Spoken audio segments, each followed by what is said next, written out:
शाळेत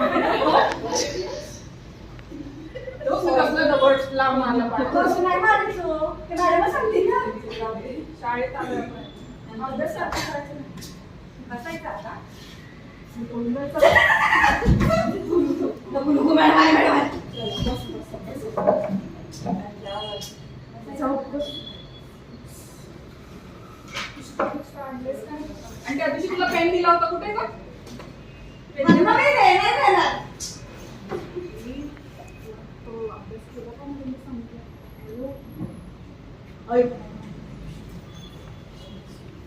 काय चाललंय? नमस्ते गुरुजी. नमस्ते, बसा. करत होते का अभ्यास तुम्ही? हो. काय केलं दाखवा. तुला दिली ती मी आता वहीन शाळेच्या बाहेर. अरे मला टाइमपास झाला. सॉरी, रोज हेच सांगताय उद्या आणतो म्हणून. माझी वही हिच्याकडे हिला दिली होती काल. ती तुला दिली होती ना? नाही, ही खोटं होती मॅडम. हिच्याकडे दिली नाही मॅडम, दिली होती मी तिला. झालं अभ्यास सांगितलं की अशीच मस्ती करत राहा. किती वेळा समजावून सांगायचं तुम्हाला? Sorry ma'am. आता आज तुम्हाला अभ्यास नाही देत, आज तुम्हाला एक वेगळी गोष्ट करायला सांगेल. चालेल? हो. चला उठा. आज मी तुम्हाला 2 रोपटी देते. या रोपट्यांची काळजी घ्यायची, निगा राखायची. काही दिवसांनी मी ही रोपटी कशी वाढली हे पाहणार आहे. आलं लक्षामध्ये? बघा.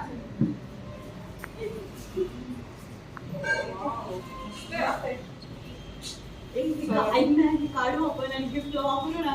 नको, किती छान झाड आहे. आणि गिफ्ट होईल ना, कोणाला तरी रॅप करून जाईल ना हे. तुला करायचं नसेल तर शांत बस. हे मी झाड मी लावलं. नसते करत. चल, मला झाडं बिडं नसते लावत. नको, मी लावते. किती छान मी झाड नसते आहे. लावत. अरे चल रे. अरे मी नाही लावणार, तू लाव. मी ठेवणार. अरे मला हे झाड वाढेल का आपण? लावायचंय. वाढेल. जाऊ दे, तू नको लावू. मी माझे झाड लावणार आहे. हा, तू लाव, मी बसते.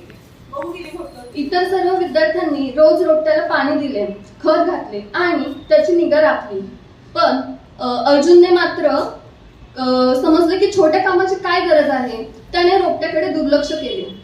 काही दिवसांनी सर्व विद्यार्थ्यांची रोपटी पाहिली गेली. शिक्षक वर्गात आले आणि इतरांची रोपटी हिरवीगार होती, फुलांनी बहरलेली होती. पण अर्जुनचे रोपटे कोमजलेले होते. गुरूंनी प्रेमाने सांगितले, हे कोणाचं झाड आहे? माझं हे झाड. हे तुझं झाड आहे. काय केलं या झाडासाठी? मॅम मी याला ऊन, वारा, खत हे सगळं टाकलं. ह्याची निगा घेऊन ह्याची काळजी घ्यायची. मग माझं झाड बघा ना किती छान आले. वा, छान. हे झाड कुणाचं आहे? मॅडम माझं. सांगताना काहीच वाटत नाही माझं आहे म्हणून. मॅम लावलं होतं त्याला. लावलं होतं तर मग त्याची काळजी कोण घेणार? मॅम चूक नाही होणार परत. मी आता पाणी घालते. बरं. बाळा, हे झाड तू लावलं नाहीस.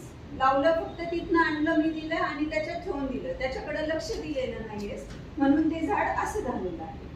मुलांनो, लक्षात घ्या, गुरु हे शिष्याला ज्ञान देतात.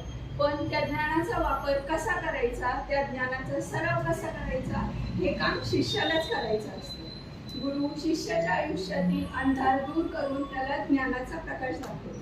पण त्या प्रकाशामध्ये वाटचाल करण्याचं काम हे शिष्यांचंच असतं.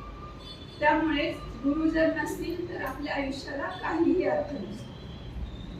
सॉरी मॅम, चुकलं माझं. मी इथून पुढेही चूक नाही करणार. मी आता खूप छान झाड लावलं आणि खूप मोठे त्याला काय आलं ना, मग तुम्हाला घेऊन देईन. या घटनेनंतर अर्जुन हा एक यशस्वी आणि सुसंस्कृत व्यक्ती बनला. बोध: गुरु केवळ ज्ञान देत नाही तर योग्य जीवन मार्गही दाखवतात. गुरूंचा सन्मान, त्यांच्या शिकवणीचे पालन आणि सातत्यपूर्ण प्रयत्न हेच खरे यशाचे रहस्य.